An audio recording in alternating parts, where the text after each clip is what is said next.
السلام عليكم ورحمة الله وبركاته. وعليكم السلام الحمد لله الحمد لله وكفى وسلام على عباده الذين اصطفى خصوصا على سيد الورى محمد المصطفى وعلى آله المجتبى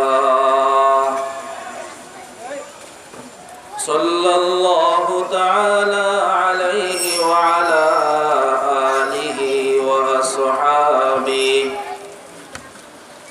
الذين هم خلاصة العرب العرباء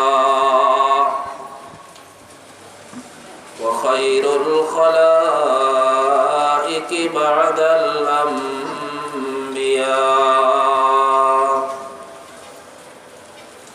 وسلم تسليما كثيرا كثيرا. أما بعد فقد قال الله تبارك وتعالى في كلامه المجيد: أعوذ بالله من الشيطان الرجيم. بسم الله الرحمن الرحيم. قل هو الله أحد الله الصمد لم يلد ولم يولد ولم يكن له كفوا أحد. وقال سيدنا رسول الله صلى الله عليه وسلم: من أحب دنياه وضر بآخرة ومن أحب آخرته أضر بدنياه فآثروا ما يبقى على ما يفنى. صدق الله مولانا العظيم وصدق رسوله النبي الكريم ونحن على ذلك من الشاهدين والشاكرين والذاكرين والحمد لله رب العالمين. اللهم صل على سيدنا ونبينا وشفيعنا وحبيبنا ومولانا محمد صلى الله تعالى عليه وعلى آله وأصحابه وبارك وسلم. اللهم صل على سيدنا محمد كلما ذكره الذاكرون وكلما غفل عن ذكره الغافلون. اللهم صل على سيدنا ومولانا محمد وعلى آل سيدنا ومولانا محمد وبارك وسلم. سبحانك لا علم لنا إلا ما علمتنا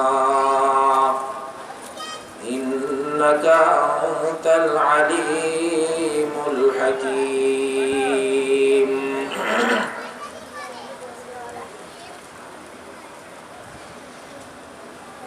উপস্থিত সম্মানিত দিনদার ধর্মপ্রাণ মুরব্বিয়ান আযম, আল্লাহ পাকের পছন্দের নির্বাচিত মুসল্লিয়ান ইকরাম, আজিজ তলাবা, পর্দার আড়ালের মা বোনেরা, আল্লাহ পাকের অশেষ মেহেরবানি, আল্লাহ রাব্বুল আলামিন আমাদেরকে দুনিয়ার হাজারো মানুষ থেকে নির্বাচিত করে হাজারো ব্যস্ততা থেকে মুক্ত রেখে জান্নাতি এই পরিবেশে আল্লাহ পাকের রহমতে বরকতে ছায়ার নিচে দ্বীনি এই মজলিসে, কোরআনে কারীমের মজলিসে, হাদিস শরীফের মজলিসে, উলামা ইকরামের মজলিসে আল্লাহ পাক আমাদেরকে আসার জন্য তৌফিক দান করেছেন। আমরা আসতে পেরেছি, এই জন্য রব্বুল আলামিনের শাহী দরবারে শুকরিয়া জ্ঞাপন করে সকলে বলিষ্ঠ কণ্ঠে উচ্চ আওয়াজ একবার বলি আলহামদুলিল্লাহ।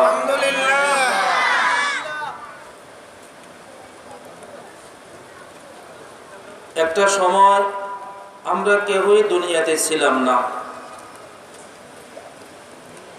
এখন আছি, আবার একটা সময় আসবে আমরা কেউ থাকবো না। আজ থেকে 100 বছর পূর্বে যারা এই দুনিয়ায় ছিল তারা এখন নেই।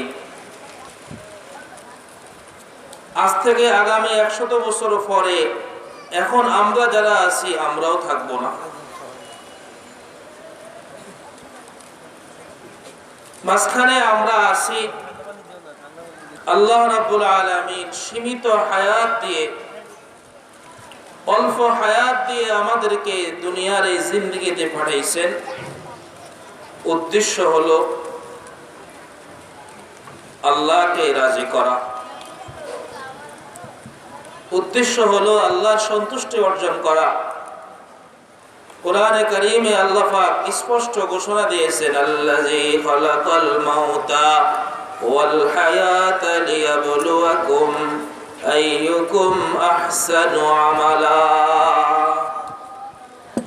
যে মানুষের মধ্যে কারা দুনিয়ায় আসার পরে নেক আমল করে, আল্লাহ পাকের হুকুম মোতাবেক জিন্দেগি যাপন করে, এটা পরীক্ষা করার জন্য আল্লাহ পাক মানুষকে দুনিয়া পাঠাইছে। এই জন্য দুনিয়ার অল্প হায়াতের জিন্দেগি অত্যন্ত দামি এক হায়াত, অত্যন্ত দামি এক জিন্দেগি। আমাদেরকে যে হায়াতটুকু দেওয়া হয়েছে, যে সময়টুকু দেওয়া হয়েছে, এই সময়টুকু অনেক দামি, অনেক মূল্যবান। কত দামি! হাদিস শরীফে আল্লাহ রাসূল সাল্লাল্লাহু আলাইহি ওয়াসাল্লাম ইরশাদ ফরমান, মা মিন আহাদিন ইয়ামুতু ইল্লা নাদিম। قالوا وما ندامته يا رسول الله؟ قال إن كان محسنا ندم ألا يكون ازداد وإن كان مسيئا ندم ألا يكون يدع। আল্লাহ রাসূল সাল্লাল্লাহু আলাইহি ওয়াসাল্লাম ইরশাদ ফরমান, জান্নাতে যাওয়ার পরে, জান্নাতি নাজ ও নিয়ামত ভোগ করার পরে মানুষের আর কোনো কিছুর আফসোস থাকবে না, কোনো জিনিসের প্রতি তার আকাঙ্ক্ষা থাকবে না। কিন্তু জান্নাতি জান্নাতে যাওয়ার পরেও একটা জিনিসের জন্য বারবার আফসোস করতে থাকবে। সাহাবায়ে কেরাম জিজ্ঞাসা করলেন, ইয়া রাসূলুল্লাহ, জান্নাতে যাওয়ার পরে কেন আফসোস করবে, বুঝে তো আসে না। রাসূলুল্লাহ সাল্লাল্লাহু আলাইহি ওয়াসাল্লাম বলেন,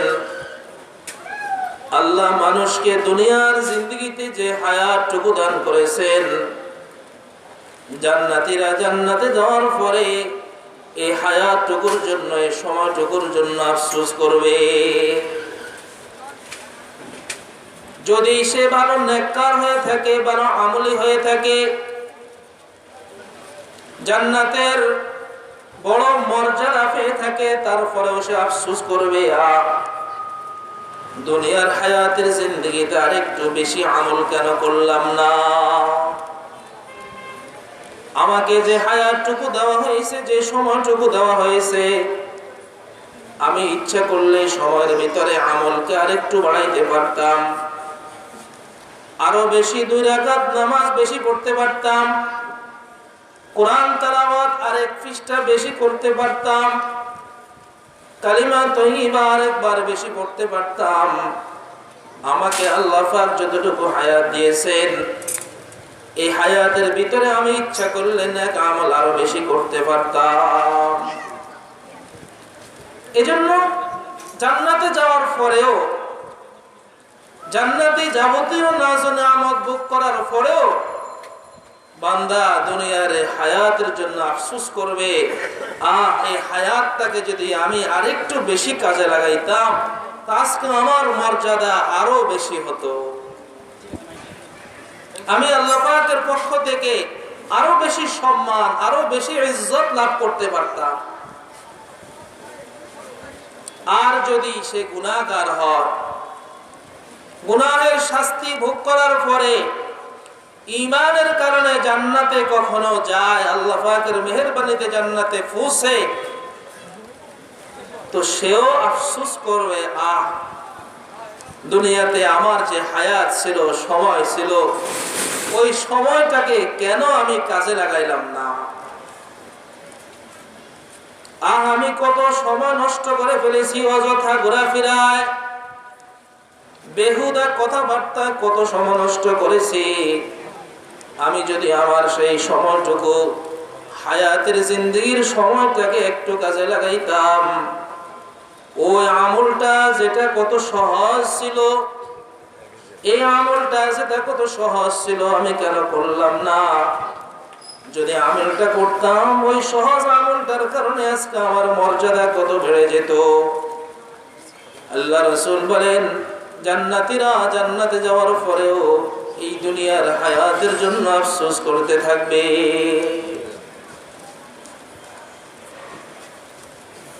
قال رسول الله صلى الله عليه وسلم لا تزال قدم ابن آدم يوم القيامة حتى يسأل عن خمس: عن عمره فيما أفناه، وعن شبابه فيما أبلاه، وعن ماله من أين اكتسبه وفيما أنفقه وماذا عمل بما علم। سرکار دو عالم تاجدار مدینہ جناب رسول اللہ صلی اللہ علیہ وسلم ارشاد ফরমান, কাল কিয়ামতের কঠিন ময়দানে, হাসরের মাঠে মানুষকে 5টা বস্তু সম্পর্কে জিজ্ঞাসা করা হবে, প্রশ্ন করা হবে। যতক্ষণ পর্যন্ত ওই 5টি প্রশ্নের উত্তর, ওই 5টি প্রশ্নের সঠিক জবাব দিতে না পারবে, ততক্ষণ পর্যন্ত মানুষকে এক কদম সামনেও নড়তে দেওয়া হবে না, এক কদম পিছনেও সরতে দেওয়া হবে না। হাসরের ময়দানে যে 5টি প্রশ্ন করা হবে, এর মধ্যে 1 নম্বর প্রশ্ন হলো, বান্দা আমি তোমাকে দুনিয়ার জিন্দেগিতে যে হায়াত দিয়েছি, যে সময় দিয়েছি, 50 বছর, 60 বছর, 70 বছর, 80 বছর, 90-100 বছর হায়াত দিয়েছি। এই হায়াতটাকে তুমি কি কাজে ব্যয় করছো আজকে হিসাব দেয়া যাও। হাসরের ময়দানে বান্দাকে পাঁচটা প্রশ্নের জবাব দেওয়া ব্যতীত এক কদম এদিক সেদিক নড়তে দেওয়া হবে না। ওই 5 প্রশ্নের 1 নম্বর প্রশ্নই হবে হায়াত সম্পর্কে। আন উমরিহি ফিমা আফনা, আমি তোমাকে যে হায়াত দিয়েছি, দুনিয়ার জিন্দেগিতে যে হায়াতটুকু তুমি পেয়েছো, এই হায়াতটুকু তুমি কি কাজে ব্যয় করছো আজকে হিসাব দেয়া যাও। আওয়ালাম নুআম্মিরকুম মা ইয়াতাযাক্কারু ফীহি মান তাযাক্কার ওয়া জাআকুমুন নাযীর। আল্লাহ রাব্বুল আলামিন প্রশ্ন করবেন, বান্দারে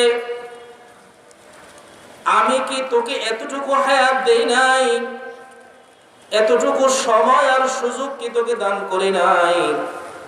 যতটুকু হায়াত পাইলে, যতটুকু সময় পাইলে একটা মানুষ নিজেকে সংশোধন করে নিতে পারে, যতটুকু সময় পাইলে নিজে তওবা করে নিতে পারে, আত্মসংশোধন করতে পারে, গুনাহ থেকে ফিরে আসতে পারে, নেক আমল ওয়ালা হতে পারে, তার জিন্দেগি পরিবর্তন করে নিতে পারে, এতটুকু হায়াত আর এতটুকু সময় কি তোকে দেই নাই? ও বান্দা, তোকে আমি হায়াতও দিয়েছি, সময় সুযোগও দিয়েছি, এবং তোর কাছে ওয়াজাআকুমুন নাযীর, নবী রাসূলদেরকে পাঠিয়েছি, কোরআন পাঠিয়েছি, হাদিস পাঠিয়েছি, তোর কাছে আলেম ওলামাদেরকে পাঠিয়েছি, তারপরেও তোর কি এতটুকু সময় হয় নাই নিজেকে আত্মসংশোধন করবি, নিজে তওবা করবি, নিজের গুনাহের জিন্দেগি থেকে ফিরে আসবি? এতটুকু সময় কি তোর হয় নাই? আওয়ালাম নুআম্মিরকুম মা ইয়াতাযাক্কারু ফীহি মান তাযাক্কার ওয়া জাআকুমুন নাযীর। হাসরের ময়দানে বান্দাকে 5টা প্রশ্ন করা হবে। 1 নম্বর প্রশ্ন হবে হায়াত সম্পর্কে। এই হায়াত অত্যন্ত মূল্যবান, দামি এক জিনিস। এটা বরফের চাকার মতো আস্তে আস্তে গলে গলে শেষ হয়ে যায়। বরফের একটি চাকা যদি এক জায়গায় কেউ রেখে দেয়, তো আস্তে আস্তে এই চাকা মাটির সাথে বিলীন হয়ে যাবে। কিছুক্ষণ পরে এই বরফের কোনো অস্তিত্বই আর খুঁজে পাওয়া যাবে না। চুপকে চুপকে, রফতা রফতা, দম বদম, ঠিক তেমনি ভাবে আমার আপনার এই হায়াতটা একটা বরফের চাকার মতো, এটাও আস্তে আস্তে গলে গলে কিন্তু শেষ হয়ে যাইতেছে। আমার আপনার হায়াতের জিন্দেগি একটি বরফের চাকার সাথে তুলনা করা হয়েছে। বরফওয়ালা বরফকে যদি কাজে লাগায়, অনেক কাজে ব্যবহার করতে পারে, শরবতে ব্যবহার করতে পারে, আইসক্রিম বানাতে পারে, বিভিন্ন কাজে বরফকে ব্যবহার করতে পারে, উপকার লাভ করতে পারে। কিন্তু কোনো কাজে না লাগাইয়া এমনি রেখে দিলে ওই বরফ আস্তে আস্তে নষ্ট হয়ে পানি হয়ে মাটির সাথে বিলীন হয়ে যাবে।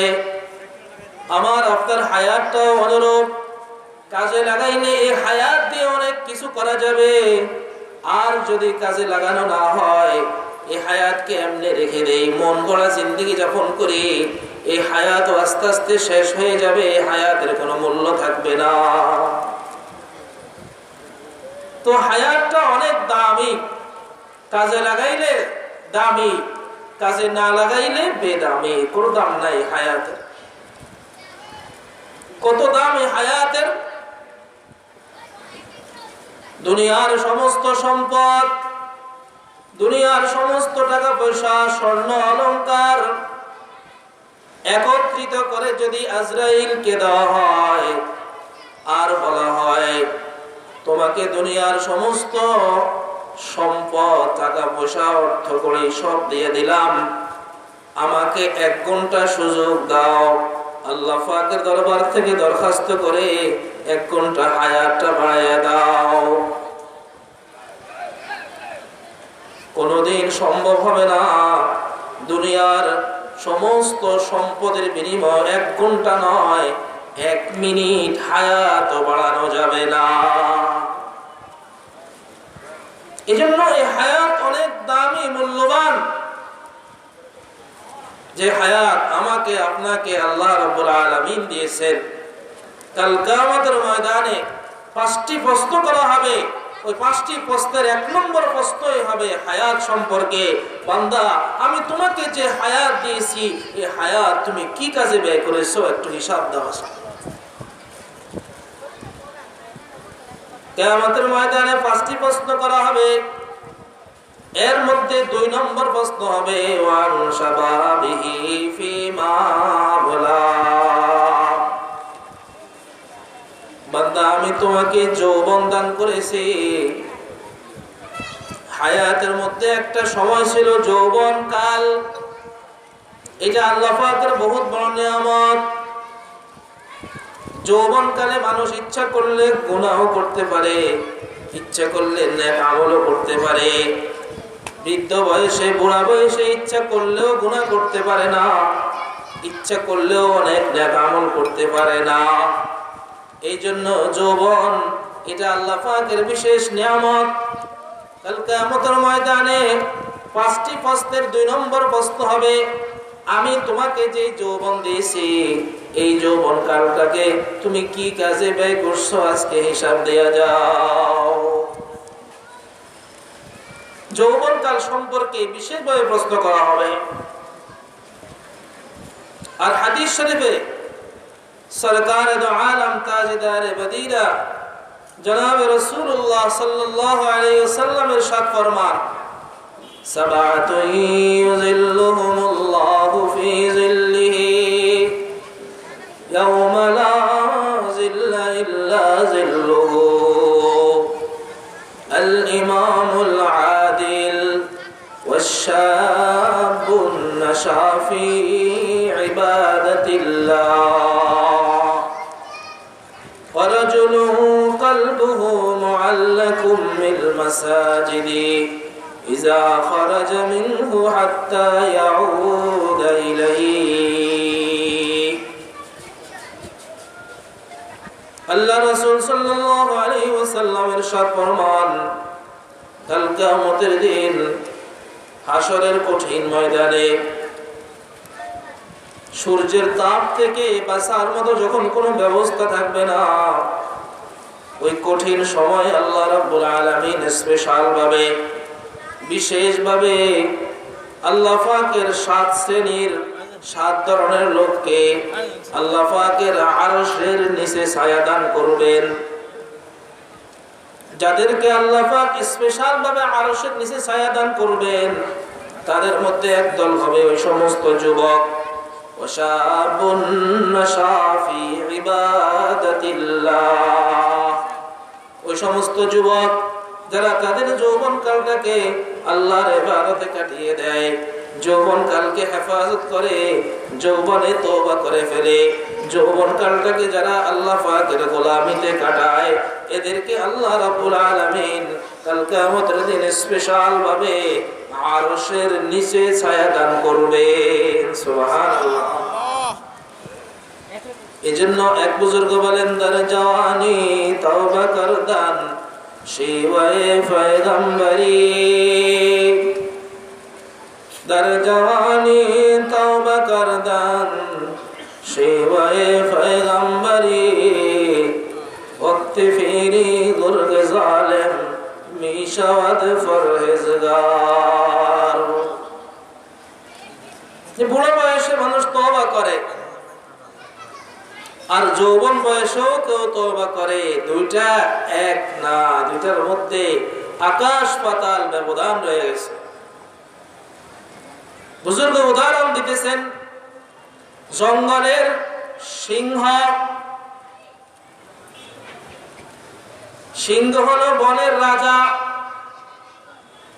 এই সিংহ তার জঙ্গলের সমস্ত পশু পাখিকে একত্রিত করে একদিন ঘোষণা দিল, আজ থেকে আমি তওবা করে ফেললাম, আমি আর কোনোদিন তোমাদের উপর, তোমাদের বাচ্চা কাচ্চাদের উপর হামলা করব না। এতদিন পর্যন্ত আমি হামলা করেছি, আক্রমণ করেছি, তোমাদেরকে অনেক কষ্ট দিয়েছি, ব্যথা দিয়েছি।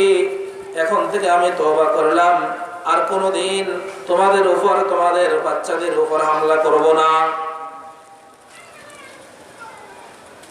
বুজুর্গ বলেন, সিংহ তওবা করছে, এর অর্থ হলো বাস্তবে তওবা না, বরং সিংহ এখন বুড়া হয়ে গেছে, বৃদ্ধ হয়ে গেছে। এখন আর জোর করে হামলা করে থাবা দিয়ে কোনো বাচ্চা আক্রমণ করার শক্তি তার শেষ হয়ে গেছে। তার উপর হামলা করার শক্তি এখন তার বাকি নাই। এই জন্য এখন সে বলতেছে, আমি তওবা করে ফেলছি, আর কোনোদিন তোমাদের উপর হামলা করব না। ঠিক বৃদ্ধ বয়সে যারা তওবা করে, এদের অবস্থা ওই সিংহের মতো। এখন তার গুনাহ করার মতো কোনো শক্তি তো নাই। এখন তওবা না করে তো সে কি করবে? কিন্তু আল্লাহ রাব্বুল আলামিন দয়ার সাগর, তিনি ওই বৃদ্ধ মানুষের তওবাকেও কবুল করেন। বলে সুবহানাল্লাহ। আল্লাহ রাব্বুল আলামিন ওই বৃদ্ধ মানুষের তওবাকেও ফিরিয়ে দেন না। যদিও তার তওবা আর যুবকের তওবা কখনো এক না, আকাশ পাতাল ব্যবধান রয়ে গেছে, তারপরেও ওই বৃদ্ধ মানুষের তওবাকেও আল্লাহ পাক বৃদ্ধ বয়সেও কবুল করেন। কিন্তু আল্লাহ পাকের কাছে মর্যাদা পেতে হলে, আরশের নিচে ছায়া পেতে হলে, যুবক বয়সে জওয়ান থাকতেই আল্লাহ পাকের কাছে তওবা করতে হবে, মাফ চাইতে হবে, জিন্দেগীর গুনাহের জিন্দেগি থেকে ফিরে আসতে হবে। এজন্য কাল কিয়ামতের ময়দানে 2 নম্বর প্রশ্ন করা হবে, বান্দা, আমি তোমাকে যে যৌবন দান করেছি, এই যৌবন তুমি কি কাজে ব্যয় করছো, আজকে হিসাব দেয়া যাও। 3 নম্বর প্রশ্ন করা হবে, ওয়া আম্মালিহি মিন আইনা ইকতাসাবাহু ওয়া ফীমা আনফাকা। বান্দা, আমি তোমাকে যে সম্পদ দিয়েছি, তুমি দুনিয়াতে যে সম্পদ অর্জন করেছো, কামাই করেছো, এই সম্পদ কিভাবে অর্জন করেছো? হালাল পন্থায় না হারাম পন্থায়? আজকে হিসাব দেয়া যাও। তুমি যে সম্পদ উপার্জন করেছো, এটা কি জোর জুলুম করে উপার্জন করেছো, হারাম ভাবে উপার্জন করেছো, নাকি হালাল তরিকায় শরীয়ত মোতাবেক, শরীয়ত সম্মত ভাবে তুমি উপার্জন করেছো? আজকে হিসাব দেয়া যাও। কেউ হালাল ভাবে মাল কামায়, আর কেউ হারাম ভাবে কামায়। কিন্তু বিষয়টা অনেক সহজ। আর রিজকু মাকসুম, আল্লাহর হাবিব বলেন, প্রত্যেকের রিজিক বন্টনকৃত। যার তকদীরে রিজিক যতটুকু লেখা আছে, সে তার থেকে 1 পয়সাও বেশি কামাইতে পারবে না। যার রিজিকে যতটুকু রিজিক লেখা আছে, সম্পদ লেখা আছে, সে তার থেকে 1 পয়সাও কম পাবে না। আমার তকদীরে যতটুকু সম্পদ আল্লাহ পাক লিখে রাখছে, এর থেকে 1 পয়সা বেশিও আমি অর্জন করতে পারবো না, আবার এর থেকে 1 পয়সা কমও আমার কাছে আসবে না। তাহলে হারাম পন্থা অবলম্বন করার কি অর্থ? একটা ঘটনা শোনাই। আমিরুল মুমিনিন, খলিফাতুল মুসলিমিন হযরত আলী কাররামাল্লাহু ওয়াজহা, ওনার খেলাফতের সময় মরুভূমি অঞ্চল দিয়ে এক জায়গায় যাইতেছেন। পথে নামাজের সময় হয়ে গেছে। এখন তিনি বড় পেরেশান হয়ে গেলেন, নামাজ কিভাবে পড়বো? মরুভূমিতে কোনো গাছ নেই যার সাথে ওনার গোড়াটাকে তিনি বাঁধবেন। গোড়াকে এমনি ছেড়ে দিয়ে যদি নামাজে দাঁড়িয়ে যান তো গোড়াকে আর খুঁজে পাওয়া যাবে না। এই মরুভূমি অঞ্চল পাড়ি দেওয়া তখন তার জন্য দুষ্কর হয়ে যাবে। চিন্তা করতেছিলেন, এর মধ্যেই দেখলেন দূরে একটা যুবক দেখা যায়। আমিরুল মুমিনিন খলিফাতুল মুসলিমিন হযরত আলী কাররামাল্লাহু ওয়াজহা ওই যুবকের নিকট এগিয়ে গেলেন। যুবককে বললেন, ভাই আমার নামাজ পড়তে হবে, নামাজের ওয়াক্ত হয়ে গেছে, তুমি আমার গোড়ার লাগামটা নিয়ে একটু অপেক্ষা করো, একটু দাঁড়াও, আমি নামাজটা আদায় করে নিই। যুবকের হাতে লাগাম দিয়ে আলী কাররামাল্লাহু ওয়াজহা নামাজে দাঁড়িয়ে গেলেন। দীর্ঘ সময় তিনি নামাজে ছিলেন। আর আলী রাদিয়াল্লাহু তাআলা আনহুর নামাজ তো আলীর নামাজই ছিল, ওটা আমরা কল্পনাই করতে পারবো না যে ওনার নামাজের হালত কেমন ছিল। সুবহানাল্লাহ, দুনিয়ার কোনো খোঁজ খবর আর নাই। দীর্ঘ সময় নামাজ পড়লেন, সালাম ফিরিয়ে দেখেন গোলাটি পাশেই দাঁড়িয়ে আছে, কিন্তু যুবক নাই। ভাবলেন, আমার হয়তো নামাজে বেশি দেরি হয়ে গেছে, এই কারণে যুবক বিরক্ত হয়ে চলে গেছে, আফসোস করতে লাগলেন। এবার দাঁড়াইলেন, ঘোড়ার উপর সাওয়ার হবেন, উঠবেন, দেখেন যে ঘোড়ার গলায় লাগাম নাই। বুঝতে বাকি নাই যে যুবক খলিফাতুল মুসলিমিন আমিরুল মুমিনিন আলী রাদিয়াল্লাহু তাআলা আনহু এর গোড়ার লাগাম নিয়ে পালাইছে। কারণ ওই লাগামটা ছিল একটু দামি, দেখতে সুন্দর। যুবক ওটার লোভে পড়ে গেল আর ওটা নিয়েই সে পলায়ন করলো।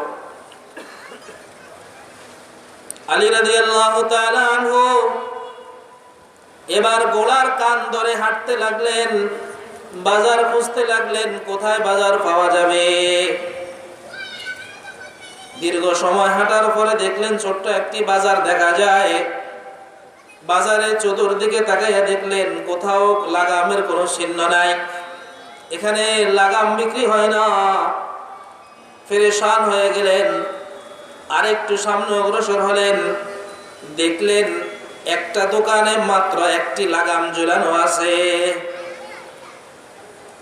কাছে গেলেন, ভালো করে তাকাইলেন, বুঝতে আর বাকি নাই এটাই তো ওনার লাগাম, যেটা কিছুক্ষণ আগে চুরি হয়ে গেছে। আলী রাদিয়াল্লাহু তাআলা বললেন, ভাই এটা তো আমার লাগাম, যেটা তোমার দোকানের সামনে ঝুলানো আছে, কিছুক্ষণ আগে আমার এই লাগামটা চুরি হয়ে গেছে। দোকানদার বলল, হুজুর আমি অবশ্যই বিশ্বাস করি, আপনি কখনো মিথ্যা কথা বলতে পারেন না, এটা আপনারই লাগাম হবে। গত কয়েক মিনিট আগে একটা যুবক এসে আমার কাছে এটা 4 দিরহামে বিক্রি করে গেছে। আপনার লাগাম আমি আপনাকে ফেরত দেব, কোনো সমস্যা নাই, কিন্তু আমি তো 4 দিরহামে ক্রয় করেছি, আপনিও আমাকে 4 দিরহাম দিতে হবে, তাহলে আপনার লাগাম আমি আপনাকে দিয়ে দিব। আলী রাদিয়াল্লাহু তাআলা আনহু বলেন, আমার পকেটেও আছে মাত্র 4 দিরহাম, আমি নামাজের নিয়ত করার পূর্বে নিয়ত করেছি, নামাজ শেষ করে সালাম ফিরাইয়া এই যুবককে এই 4 দিরহাম দিয়ে দিব। এই যুবককে আমি 4 দিরহাম দিয়ে দিব, এটা আমি নামাজে দাঁড়ানোর আগে নিয়ত করে রাখছি। যেহেতু সে কষ্ট করতেছে, আমার গোয়াটাকে সে পাহারা দিতেছে, এজন্য আমি আগেই নিয়ত করে রেখেছি যে আমার পকেটে যে 4 দিরহাম আছে এটা আমি তাকে নামাজ শেষ করে দিয়ে দেব। কিন্তু আফসোসের বিষয়, দুঃখের বিষয় যে এই যুবক আমার লাগামটা চুরি করে বেশি দামে তো বিক্রি করতে পারে নাই, ওই 4 দিরহামেই বিক্রি করেছে। যদি সে একটু সবর করত, একটু অপেক্ষা করত, আর একটু কিছু সময় দিত, তাহলেও সে 4 দিরহাম পাইতো, হালাল ভাবে পাইতো। এখন একটু অপেক্ষা না করার কারণে, একটু সামান্য চুরি করার কারণে, হারাম পন্থা অবলম্বন করার কারণে এখনো 4 দিরহামই পাইছে, বেশি পাই নাই। কিন্তু এখন 4 দিরহাম পাইছে তো হারাম ভাবে পাইছে। তাহলে তার রিজিকে তো 4 দিরহাম ছিল, আল্লাহ পাক লিখে রাখছিলেন। যদি সে চুরি না করত তাহলে হালাল ভাবে 4 দিরহাম পাইতো। এখন চুরি করার পরেও তো বেশি পাই নাই, 4 দিরহামই পাইছে। এই জন্য যারা হারাম ভাবে কামাই করে, এদের কাছে যে সম্পদ আসে, এরা যে খুব বেশি অর্জন করে এমন না। এরা যদি একটু সবর করে, ধৈর্য ধারণ করে, তো তাদের কাছে ওই পরিমাণ সম্পদই আল্লাহ পাক পাঠাইবেন যে পরিমাণ সম্পদ তার তাকদীরে লেখা আছে। এর থেকে বিন্দু পরিমাণ কম আসবে না। আর হালালের সবচেয়ে বড় উপকারিতা হলো হালাল খাওয়ার দ্বারা মানুষের ইবাদত সরাসরি আল্লাহ পাকের দরবারে কবুল হয়ে যায়। সুবহানাল্লাহ। আর হারামের সবচেয়ে বড় ক্ষতি হলো হারাম খাওয়ার দ্বারা মানুষের ইবাদত আল্লাহ পাকের দরবারে কবুল হয় না। নাউযুবিল্লাহ। লা ইয়াদখুলুল জান্নাতা জাসাদুন গুযিয়া বিল হারাম। ওই শরীর জান্নাতে প্রবেশ করিবে না যেই শরীরটা হারাম খাদ্যের দ্বারা তৈরি হয়েছে। এই জন্য কাল কিয়ামতের ময়দানে 5টি প্রশ্নের 3 নম্বর প্রশ্ন হবে, বান্দা তুমি মাল কিভাবে কামাই করছো, হালাল ভাবে না হারাম ভাবে, হিসাব দিয়ে যাও। 4র্থ নম্বরে প্রশ্ন করা হবে ওয়াফিমা ইকতাসাবাহু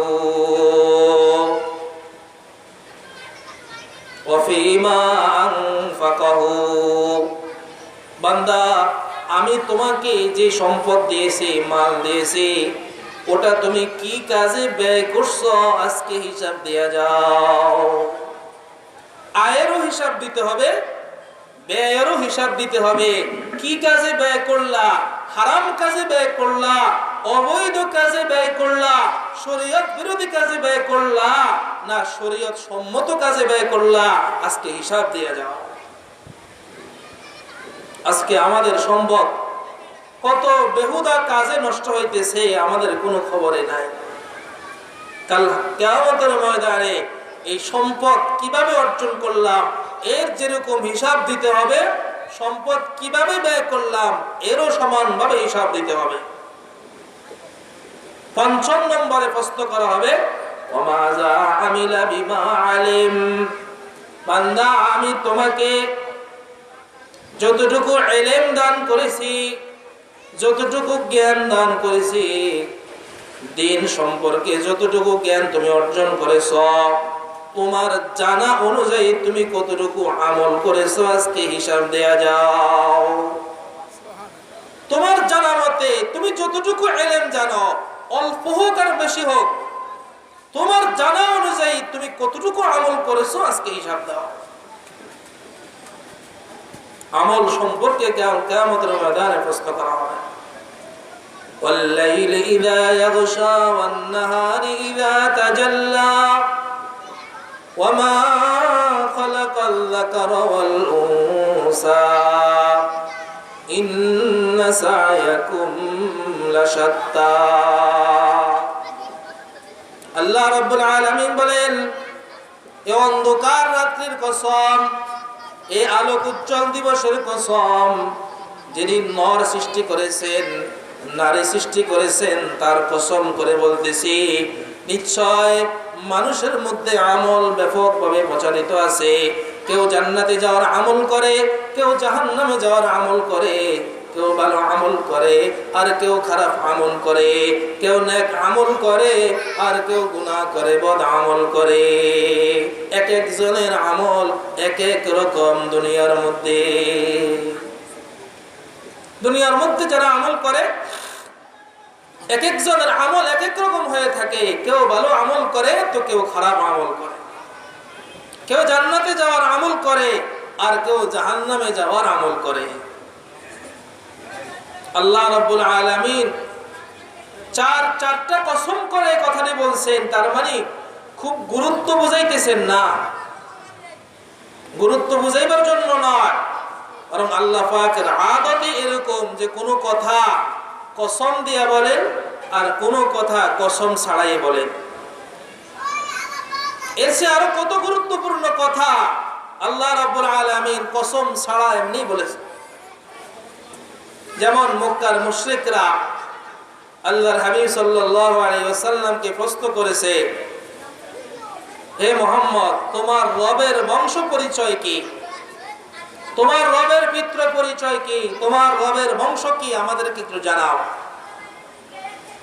আল্লাহ রাব্বুল আলামিন তখন সূরা ইখলাস নাযিল করলেন, কুল হুয়াল্লাহু আহাদ আল্লাহুস সামাদ লাম ইয়ালিদ ওয়া লাম ইউলাদ ওয়া লাম ইয়াকুল লাহু কুফুয়ান আহাদ। একটা বিষয় এখানে সূক্ষ্ম বিষয়। আল্লাহর ব্যাপারে যদি কেউ প্রশ্ন করে, আল্লাহকে গালি দেয় অথবা খারাপ কোনো মন্তব্য করে, আল্লাহ রাব্বুল আলামিন সরাসরি জবাব না দিয়ে আল্লাহ রাসূলকে বলে দেন যে আপনি আমার পক্ষ থেকে উত্তরটা শুনাইয়া দেন। কিন্তু আল্লাহ রাসূলকে যদি কেউ গালি দেয়, আল্লাহ রাসূলকে নিয়ে যদি কেউ খারাপ মন্তব্য করে, তখন আল্লাহ রাসূলকে আল্লাহ বলেন না যে আপনি এই কথাটা শুনাইয়া দেন, এভাবে বলেন না, বরং সরাসরি আল্লাহ পাক তার প্রতিবাদ করেন। সুবহানাল্লাহ।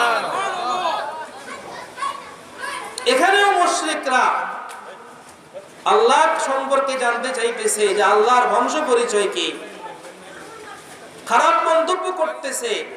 আল্লাহ পাক সরাসরি উত্তর না দিয়ে আল্লাহ রাসূলকে বলতেছে, কুল, আপনি বলে দেন আল্লাহু আহাদ, আল্লাহ এক। সুবহানাল্লাহ।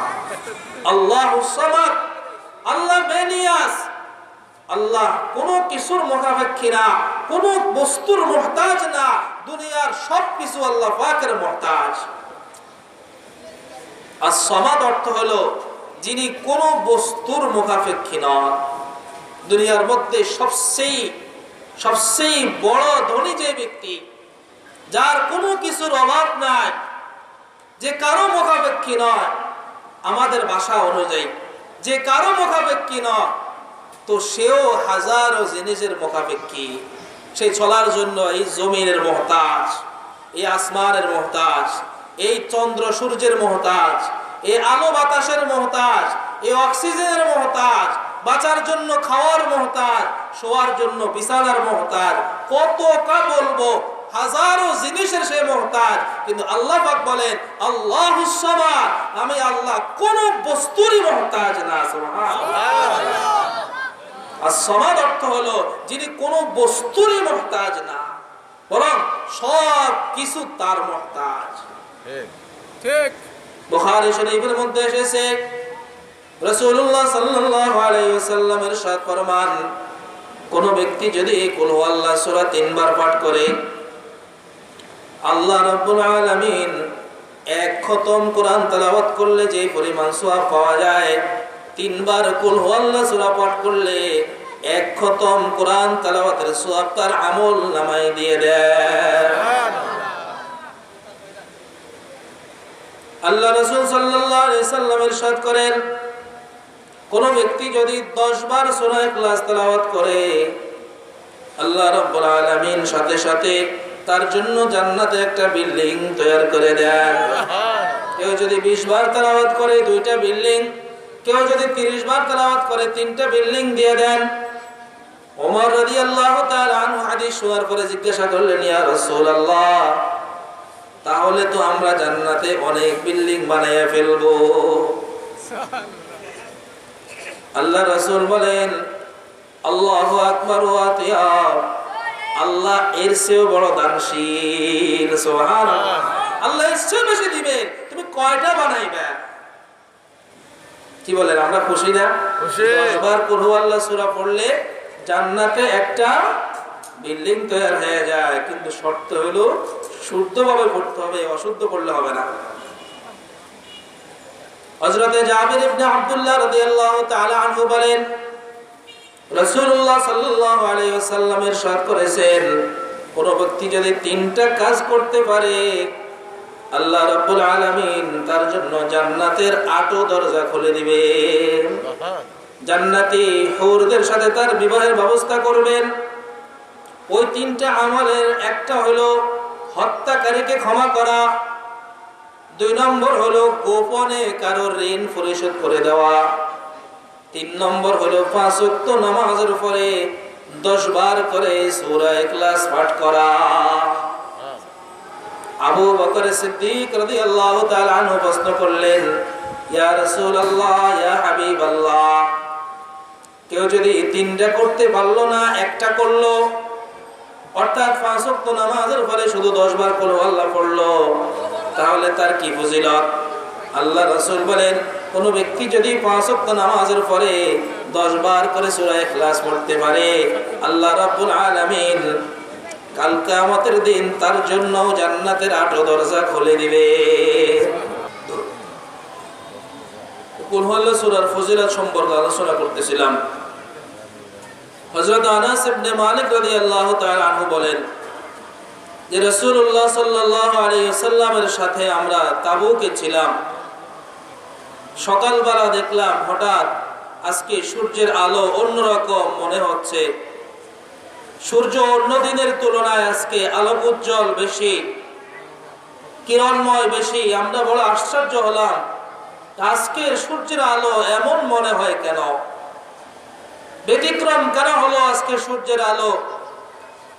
আমরা আলোচনা করতেছিলাম, এর মধ্যেই দেখলাম হযরতে জিবরাইল আলাইহিস সালাতু ওয়াস সালাম রাসূলের কাছে আসলেন।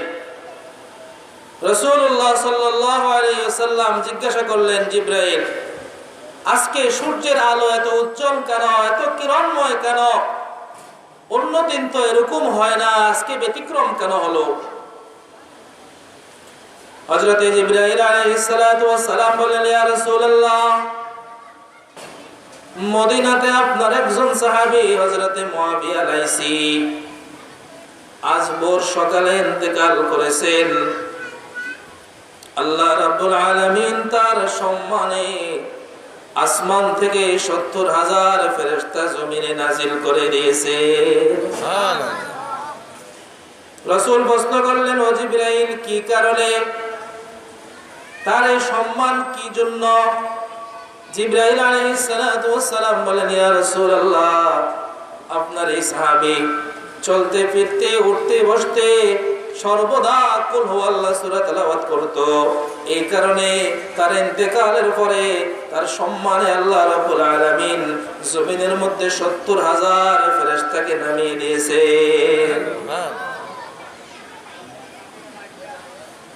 আল্লামা ইমাম ফখরুদ্দিন রাজি রাহমাতুল্লাহ আলাইহি তাফসীরে কবীরের মধ্যে একটি ঘটনা উল্লেখ করেছেন। একদিন জিবরাইল আলাইহিস সালাতু ওয়াস সালাম আল্লাহ রাসূলের সাথে বসে বসে কথা বলতেছিলেন। এর মধ্যেই হঠাৎ জিবরাইল আলাইহিস সালাতু ওয়াস সালাম বললেন, ইয়া রাসূলুল্লাহ, হাযা আবু যাররিন কাদ আকবালা। ওই যে সামনের দিক থেকে একজন লোক আসতেছে, ইনি হলেন আপনার সাহাবী আবু যর গিফারি। ওই যে সামনের দিক থেকে যে লোকটা আসতেছে, ইনি হলেন আপনার সাহাবী আবু যর। রাসূল প্রশ্ন করলেন, জিবরাইল, আবু যর তো দুনিয়াবাসী, আপনি হলেন আসমানবাসী, আবু যরকে আপনি কিভাবে চিনেন? আবু যরের পরিচয় আপনি কিভাবে জানেন? জিবরাইল আলাইহিস সালাতু ওয়াস সালাম জবাব দেন, ইয়া রাসূলুল্লাহ, জমিনবাসী আবু যরকে যতটুকু চিনে, আমরা আসমানবাসী ফেরেশতারা আবু যরকে এর চেয়ে কোটি গুণ বেশি চিনি। সুবহানাল্লাহ। রাসূল প্রশ্ন করলেন, বিমা নালা হাযিহিল ফাযিলা, আবু যর কি আমলের কারণে এই ফজিলত লাভ করলো? যে দুনিয়াবাসী আবু যরকে চিনে না, অথচ আসমানবাসী আবু যরকে চিনে। হযরত জিবরাইল আলাইহিস সালাতু ওয়াস সালাম বললেন, ইয়া রাসূলুল্লাহ, দুইটা আমলের কারণে আবু যরের এত দাম, এত সম্মান। কি সেই দুইটা আমল? লিসগরিহি ফি নাফসিহি ওয়া কাসরাতি কিরাআতিহি কুল হুয়াল্লাহু আহাদ। এক নম্বর আমল হলো আবু যর নিজেকে ছোট মনে করে। আবু যরের মধ্যে কোনো প্রকার অহংকার নাই, বড়াই নাই, বড়ত্ব নাই, আত্মগরিমা নাই। আবু যর নিজেকে বড় ছোট মনে করে। আল্লাহ রাসূল সাল্লাল্লাহু আলাইহি সাল্লাম বলেন, মান তাওয়াযা লিল্লাহ রাফাআহুল্লাহ ওয়া মান তাকাব্বারা ওয়াযাআহুল্লাহ। যে ব্যক্তি বিনয়ী হয়, যে ব্যক্তি নম্র ভদ্র হয়, যার মধ্যে অহংকার না থাকে, আল্লাহ রাব্বুল আলামিন তার মর্যাদা আসমান পর্যন্ত বাড়াইয়া দেন। আর যে ব্যক্তি তাকাব্বুর করে, অহংকার করে, বড়ত্ব প্রকাশ করে, আল্লাহ রাব্বুল আলামিন তার মর্যাদা বাড়াইবেন তো দূরের কথা, তাকে দুনিয়াতে লাঞ্ছিত, অপদস্থ করে দেন। নাউজুবিল্লাহ। যে ব্যক্তি বিনয়ী হয়, যার মধ্যে অহংকার থাকে না, আল্লাহ তার মর্যাদা বাড়াইয়া দেন। দুনিয়ার মানুষের কাছেও তার সম্মান মর্যাদা থাকে, আসমানবাসী ফেরেশতাদের কাছেও তার সম্মান মর্যাদা থাকে। আর যে ব্যক্তি তাকাব্বুরি হয়, অহংকারী হয়, দুনিয়ার মানুষের কাছেও সে হেয়, তুচ্ছ, লাঞ্ছিত, আসমানবাসীর কাছেও সে লাঞ্ছিত, তুচ্ছ। এই জন্য আল্লাহ রাসূল বলেন, লা ইয়াদখুলুল জান্নাতা মান কানা ফি কলবিহি মিসকালা যাররাতিন মিন কিবির। যার দিলের মধ্যে যাররা পরিমাণ, সামান্যতা পরিমাণ কিবির থাকবে, অহংকার থাকবে, সে কোনোদিন জান্নাতে প্রবেশ করবে না। যতক্ষণ পর্যন্ত আল্লাহ তাকে মাফ না করবে, ততক্ষণ পর্যন্ত সেই জান্নাতে পৌঁছতে পারবে না। এজন্য অহংকার বহুত খারাপ জিনিস, বড়ত্ব বহুত খারাপ জিনিস। আবু হুরায়রা রাদিয়াল্লাহু তাআলা আনহু থেকে বর্ণিত হাদিসে কুদসি, আল্লাহ রাব্বুল আলামিন বলেন, আল কিবরিয়াউ রিদাই ফামান নাযা আন্নী কাসামতুহু। যে অহংকার হলো আমার গায়ের চাদর। যে ব্যক্তি অহংকার করলো, সে যেন আমার গায়ের চাদর নিয়ে টানাটানি করলো। নাউজুবিল্লাহ, নাউজুবিল্লাহ। আর যে আমার গায়ের চাদর নিয়ে টানাটানি করে, আমি তার গাড় মটকাইয়া দিই, গাড় ভেঙে দিই। কত বড় ধমক আল্লাহ পাকের পক্ষ থেকে। তো আবু যর গিফারীর এক নম্বর আমল হলো লিসগরিহি ফি নাফসিহি। আবু যর নিজেকে ছোট মনে করে, কখনো বড় মনে করে না। নিজেকে মুতাওয়াজি রাখে, নম্রতার সাথে সবার সাথে ব্যবহার করে, অহংকারের মতো ব্যবহার করে না। এটা বহুত বড় গুণ। দুই নম্বর আমল হলো কাসরাতি কিরাআতিহি কুল হুয়াল্লাহু আহাদ। আবু যর গিফারী দুই নম্বর আমল হলো আবু যর গিফারী বেশি বেশি কুল হুয়াল্লাহ সূরা পাঠ করে। এই কারণে জমিনবাসী আবু যরকে যতটুকু চিনে, আসমানের ফেরেশতারা তার চেয়ে বেশি চিনে। সুবহানাল্লাহ। আবু যরকে নিয়ে জমিনবাসী যত আলোচনা করে, আসমানের ফেরেশতারা তার চেয়ে বেশি আলোচনা করে। দুইটা আমল তার মধ্যে আছে। এক নম্বর হলো সে নিজেকে ছোট মনে করে, দুই নম্বর হলো সে বেশি বেশি কুল হুয়াল্লাহ সূরা পাঠ করে। সুবহানাল্লাহ। মসজিদে কুবাতে আল্লাহ রাসূল সাল্লাল্লাহু আলাইহি সাল্লাম একজন ইমাম নিয়োগ দিয়েছেন। ওই ইমামের অভ্যাস হলো নামাজের প্রতি রাকাতে কুল হুয়াল্লাহ সূরা পড়ে। সূরা ফাতিহা পড়ে, আলাম তারা পড়ে, তো সাথে কুল হুয়াল্লাহ পড়ে। দ্বিতীয় রাকাতে সূরা ফাতিহা পড়ে, লিলাফি কুরাইশ পড়ে, তো সাথে কুল হুয়াল্লাহ সূরাও পড়ে। মুসল্লিরা বলছে যে হুজুর এরকম করেন কেন? উনি উত্তর দিলেন, তোমাদের ভালো না লাগলে বলো, চলে যায়, কোনো সমস্যা নাই, কুল হুয়াল্লাহ সূরা ছাড়তে পারুন না। এরা চিন্তায় পড়ে গেল, ইমাম তো নিয়োগ দিয়েছেন রাসূলুল্লাহ সাল্লাল্লাহু আলাইহি সাল্লাম, এই ইমামকে তো বাদ দেওয়া যাবে না, অতএব রাসূলকেই জানাইতে হবে। আর সপ্তাহে একদিন প্রতি শনিবার আল্লাহ রাসূল মসজিদে কুবাতে যাইতেন। মসজিদে কুবাতে গিয়ে যদি কেউ 2 রাকাত নফল নামাজ পড়ে, তাহলে এক উমরার সওয়াব পাওয়া যায়। সুবহানাল্লাহ। মদিনায় মুনাওয়ারা যারা গিয়েছেন তারা জিয়ারতে গেছেন, অবশ্যই আমরাও গেছি আলহামদুলিল্লাহ, আল্লাহ পাক নিয়ে গেছেন। মসজিদে কুবাতে 2 রাকাত নামাজ পড়ার তৌফিক হয়েছে এবং আমরা শনিবারে গিয়েছি, যেহেতু আল্লাহ রাসূল শনিবারে যাইতেন। এই মসজিদে কুবাতে যখন শনিবারে গেলেন আল্লাহ রাসূল, তো মুসল্লিরা বিচার চাইলো যে আপনার ইমাম তো কুল হুয়াল্লাহ সূরা ছাড়তে পারে না, ব্যাপার কি? আল্লাহ রাসূল জিজ্ঞাসা করলেন, ইমাম সাহেব ব্যাপার কি? আপনি নাকি প্রতি রাকাতে কুল হুয়াল্লাহ সূরা পড়েন। ইমাম সাহেব জবাব দেন, হুজুর এই কুল হুয়াল্লাহ সূরার মধ্যে শুরু থেকে শেষ পর্যন্ত পুরাটা আমার মাওলার আলোচনা আছে। সুবহানাল্লাহ। এজন্য মাওলার মহব্বতে আমি প্রতি রাকাতে কুল হুয়াল্লাহ সূরা পাঠ করি, অন্য কোনো উদ্দেশ্যে না। তখন আল্লাহ রাসূল বললেন, ইন্নাহু বাগাইয়া ইদখিলুকাল জান্নাহ, সত্যি যদি তুমি কুল হুয়াল্লাহ সূরাকে মহব্বত করো, এই কুল হুয়াল্লাহ সূরার মহব্বত তোমাকে ধাক্কা দিয়ে জান্নাতে ঢুকাইয়া দিবে। এই কুল হুয়াল্লাহ সূরার মহব্বতই তোমাকে টেনে জান্নাতে নিয়ে যাবে। সুবহানাল্লাহ। এজন্য আমরাও কুল হুয়াল্লাহ সূরাকে মহব্বত করি এবং এই কুল হুয়াল্লাহ সূরা আমরা বেশি বেশি পাঠ করব। আল্লাহ রাব্বুল আলামিন মাগরিবের নামাজের পর থেকে এই পর্যন্ত যতটুকু আমলি কথাবার্তা হয়েছে, আমাকে 1 নম্বরে আমল করার এবং আপনাদের সকলকে, গোটা এলাকাবাসী, সারা পৃথিবীবাসী সকলকে আমল করার, দ্বীনের উপর চলার তৌফিক দান করুন। আমিন। ওয়া আখিরু দাওয়ানা আলহামদুলিল্লাহি রাব্বিল আলামিন।